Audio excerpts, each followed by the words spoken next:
Hello বন্ধুরা, welcome to my channel let's create with me. আজকে আমরা দেখে নেব এই রামলালার মূর্তিটির রং করার ডিটেলস প্রসিডিওর। চলুন দেখে নেওয়া যাক। প্রথমেই মূর্তিটি আমি প্রাইমার করার জন্য সাদা কালার কমপ্লিট করে নিলাম এবং তারপরে ধীরে ধীরে বডি কালার, ধুতির কালার এবং উড়নির কালার কমপ্লিট করে নিলাম। এই কালারগুলি বেস কালারগুলো কমপ্লিট করার পরেই আমি কিছু ডাস্ট রং নিয়ে এই শেডিংগুলোকে কমপ্লিট করে নিচ্ছি, যেমন হাতের শেডিং, ধুতির শেডিং, এই জায়গাগুলোকে কমপ্লিট করে নিচ্ছি।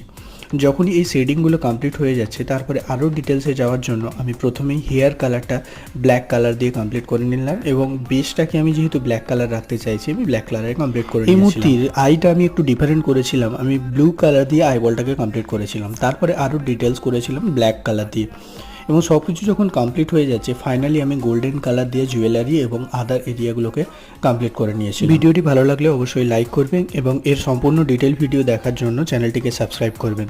ধন্যবাদ।